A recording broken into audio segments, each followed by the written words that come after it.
Good morning, everybody. Hope we're doing really good today. Welcome back to the channel. Warren Buffett bought about 23-something million shares of Coca-Cola in 1988 and 1989. Then in 1994, he bought a bunch more shares of Coca-Cola, about another 75 million. So he had a full total of about 100 million shares. And then they had a couple stock splits. So today, he owns an even 400 million shares. And then on the 15th of March, June, September, and December, he gets a dividend payout of 41 cents per every one of those shares. So that means he gets $164 million per quarter, or $656 million a year in dividends from Coca-Cola. So in this video, I'm going to tell you how you can use dividend growth investing to create streams of income, achieve financial independence, and build all your wealth with dividends. Maybe not hundreds of millions of dollars worth of dividends, but you can still make a lot of money. For that though, if you're new to the channel, which you probably are, I'm Justin. I like to talk about dividend investing, income from options, financial independence, document my own journey towards financial independence. So I'd really appreciate it if you give me a little thumbs up and subscribe to the channel if you haven't. So you and I, we can't go out and buy millions of shares of a dividend paying company, and we may not have the expertise or the know-how to dig through all these financial statements and reading financial reports and understand the exact right time and price to pay for a stock. What we can do is we can buy companies that safely pay out dividends and have a history and reputation of increasing those dividends. And we can reinvest those dividends and add more money over time to build our wealth. And this is called dividend growth investing. You buy companies that pay dividends and raise their dividends. It's relatively safe, and after time and adding more money, soon the dividends will compound and the dividends will start doing the heavy lifting of the investing for you. So if you imagine that we have a company that pays out 2.5% a year and we spend $100, that means we get $2.50 back in dividends. But next year, they're gonna raise that dividend by 10%. So next year, we're gonna get $2.75. And if we want to reinvest those dividends, instead of $2.75, we're going to get $2.81.25 the second year.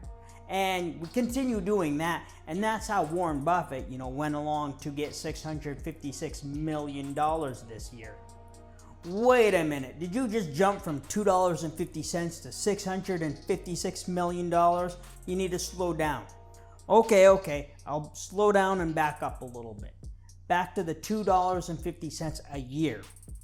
If you increase that 10% a year over the course of 30 years without reinvesting anything or dividend reinvesting or adding new money, that $2.50 is going to be worth $39.66 at the 30th year. Here's a little website to help us take a look. So we got our $1,000, 2.5% yield, increasing 10% a year. And after 30 years, there we go. We get $396 a year in income. So when we use a website like this, we got to be careful on the way we count our dividends reinvested because the numbers just get wonky. So imagine we add $100 a year to this, and then we recalculate this. Now our numbers, they go up to 1,546 a year, but that's not accurate because the way it's counting its yield is like if you add that $100 in year 26, that somehow it gets 27% yield. And that's not true because the price is going to appreciate as the dividend goes up, and you're always going to get like a 2.5% yield. But the old money will have like a yield on cost that's very high. But your new money is gonna have a lower yield. So to get a more accurate look on how dividends reinvest, and if we add more money to it, we have this DQYDJ website. So we'll have Coca-Cola, we add $1,000 and 30 years ago, and we let the dividends reinvest. So $1,000 turns into $28,831 today, and that is equal to about $954 a month in dividends now. And then if we just add $100 a month to this is dividends reinvested and adding more money, we now have $203,000, and that's going to equal about $6,600 a year. And same thing with McDonald's, $1,000 30 years ago, adding $100 a month, we get $462,000 today, and that's $11,000 a year in dividend income. So as a company raises its dividend, the share price will appreciate to kind of keep up. But there are also like psychological benefits of this approach of investing. And it's just that you get to invest and you always see your income and it's always increasing. You see, like, you put it into your little spreadsheet and your dividends every month continue to go up. And they go up three ways. First way is when you buy new shares. And then you can go into your little spreadsheet, add your new shares and your monthly dividends or your yearly dividends, however you want to count it. Those dividends will go up. Second way is when your dividends are paid out and reinvested, then that'll, you get more shares paying out dividends, so your income goes up then too. And third is when a company raises its dividend, and that should be about once a year. That's another time that you go in, readjust your little spreadsheet and see your income raise. And if you have about 15 or 20 stocks, you're going to be in your little spreadsheet all the time, readjusting your dividend income and always watching it go up. Now there are some ETFs like Noble and SDY that focus on dividend growing companies, and they only invest in companies that have a history of growing their dividends.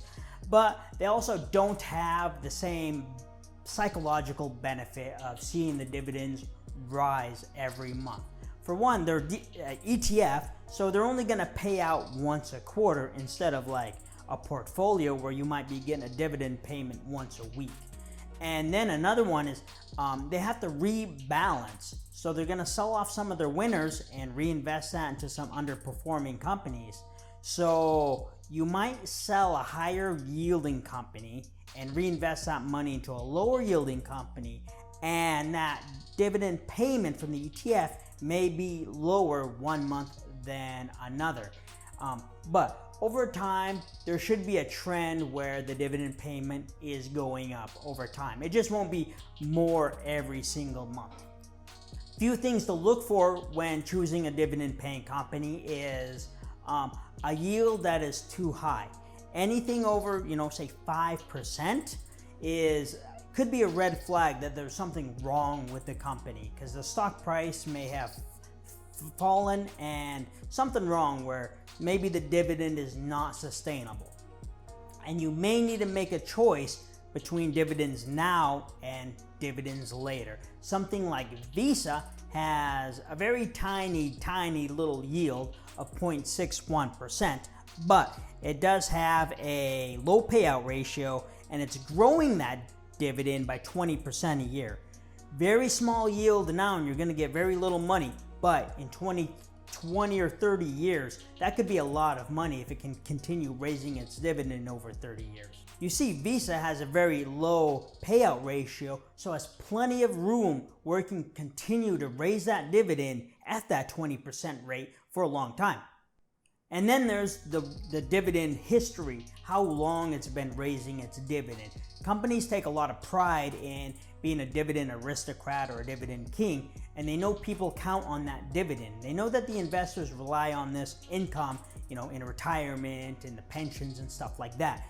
So imagine if Coca-Cola, with its record of 58 years of raising its dividend, in 1 year they just couldn't raise it, or they cut it, that would be a really big hit to Coca-Cola's reputation.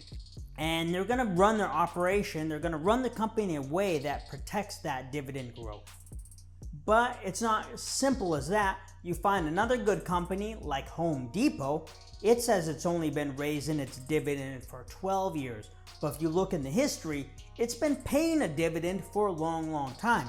It's just there was a little time around 2008 and 2009 that they didn't raise it. They've never cut it, they just didn't raise it there a couple years. Next is you need to pay attention to the share buybacks. It's alright if a company buys back its shares, but you want to make sure that the share count is actually going down, because companies can waste money on a share buyback program, but then they're issuing new shares in their CEO compensation where either the shares are breaking even and they're not actually going down, or the share count is actually going up because the dilution is more than the share buybacks and they're wasting that money on the buybacks. And last is how much debt the company has and how much it's paying in interest. You want to make sure you check the interest payments on the income statement to make sure that's affordable, and look at the debt structure, how much debt they have on their balance sheet. Is it all due at the same time, or is it evenly spread out over the course of 30 years, and how manageable is it? How much free cash flow they have to pay off the debt payments. For me, I think the magic number is about $500 a month in dividends.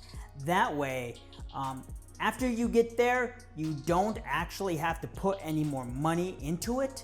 And 14 years later, if it's growing at about 10%, you're gonna have a pension of about $2,000. It's not really a pension, but it's an income of $2,000. And that's a good chunk of change where you can count on it. And depending on where you live in the United States, if you live in like a smaller, more rural area, maybe not something like San Francisco or New York, they may not be cutting it. But Midwestern United States, or a lot of these other smaller areas, $2,000. That is, that's a good part-time job income, or maybe even like a full-time job income. So what's your favorite dividend growing company? Go ahead and leave a comment down below. If you're still watching, hit the little blue thumbs up button, subscribe to the channel if you haven't, and then put some other videos over here that you can watch. And I want you to go have a good day, all right? Justin out.